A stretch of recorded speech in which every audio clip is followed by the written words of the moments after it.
Hello everyone, welcome back. In this lesson, we will be learning about the user-defined functions and also about writing functions. Let us put one question about the user-defined functions, that is, why we need user-defined functions.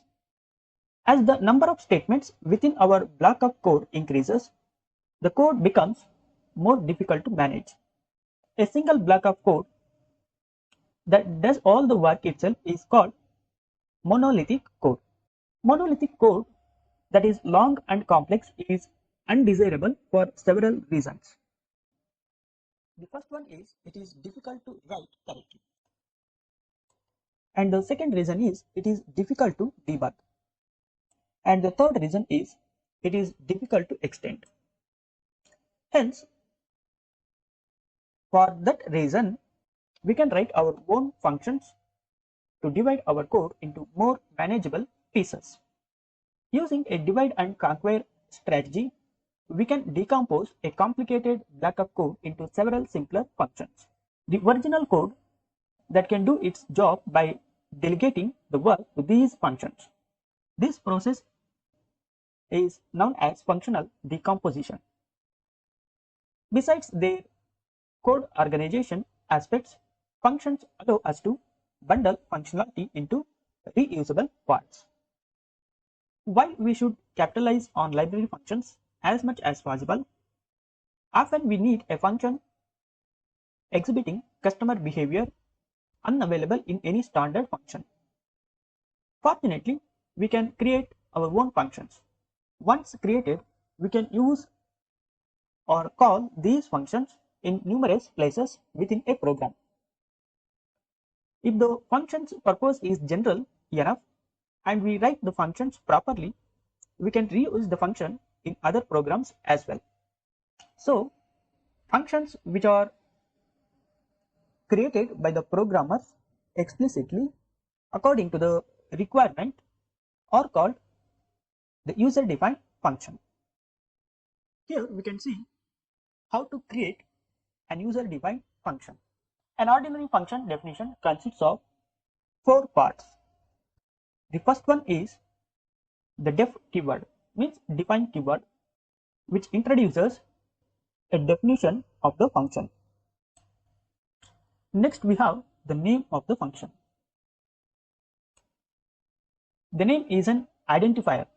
As with variable names, the name chosen for a function should accurately portray its intended purpose or describe its functionality. And then we have parameters inside the parentheses. Every function definition specifies the parameters that it accepts from the callers. The parameters appear in a parenthesized, comma separated list.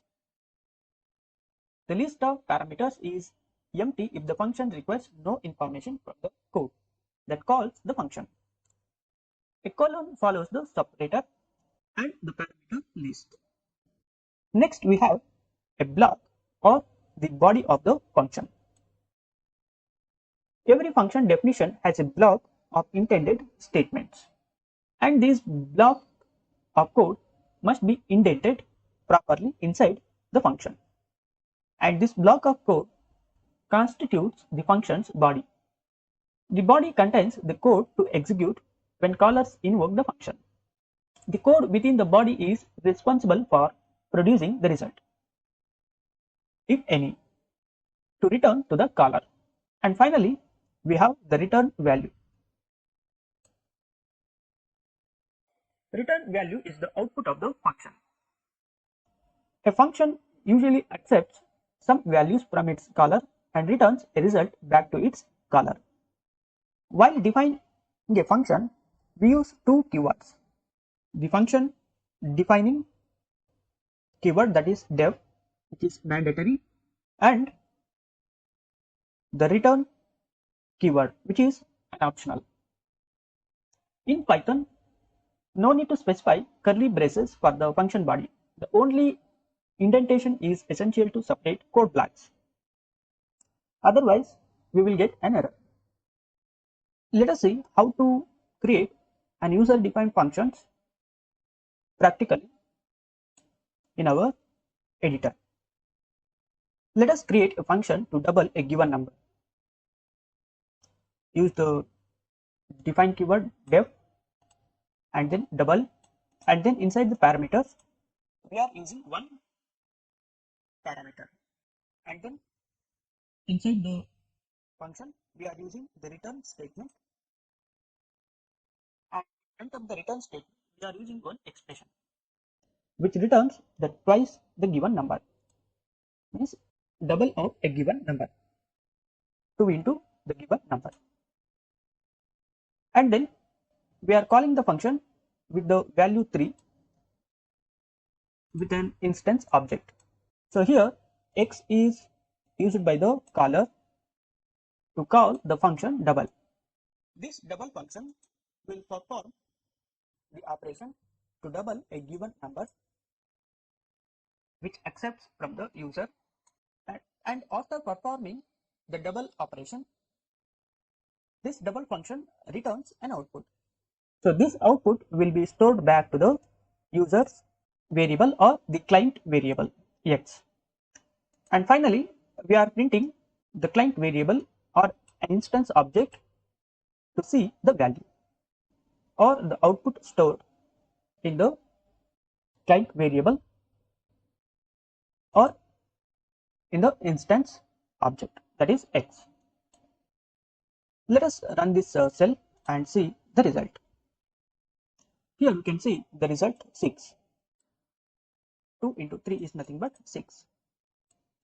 Here the two lines define double within the parenthesis n and then return 2 into n constitute the definition of the double function. Okay, the def keyword marks the beginning of the function's definition. The function definition establishes the function's name, that is double. The function definition specifies that the function accepts one value of the user, because inside the parenthesis we have used only one parameter.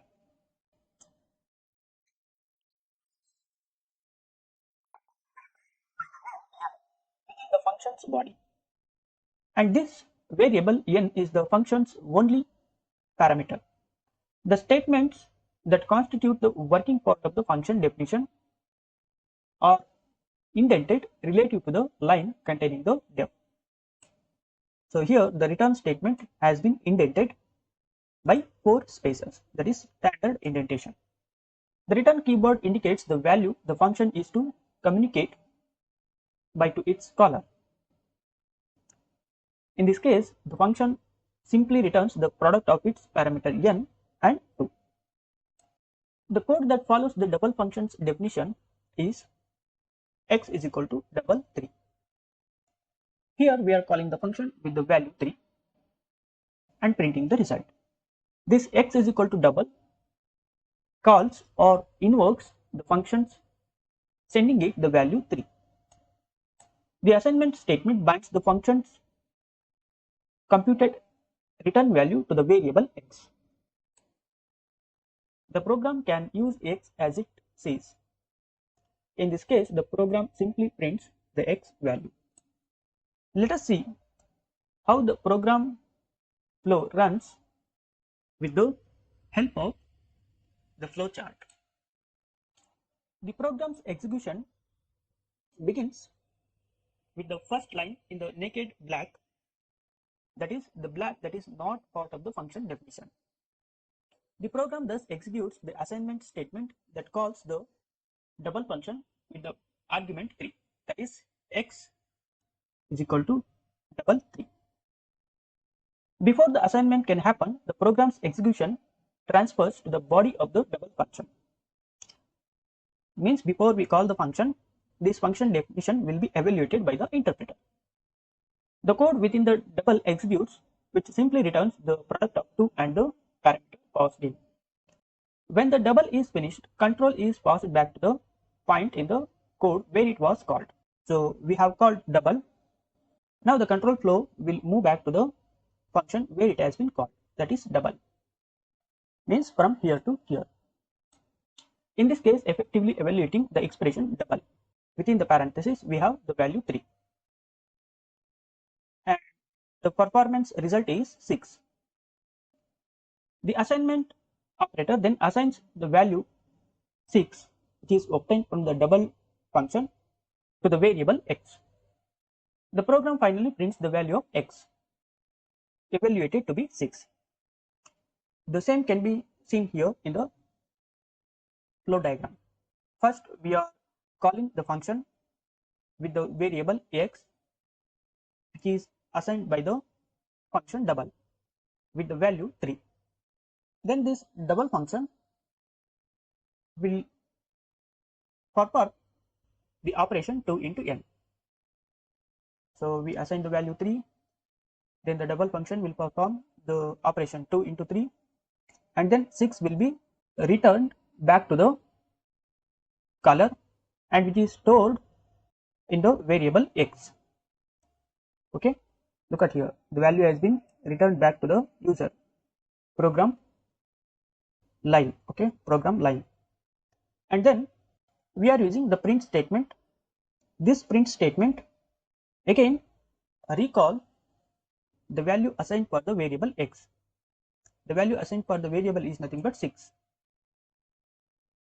So the print statement will take the value assigned for the variable x, that is 6, and then it will display that output back to the user.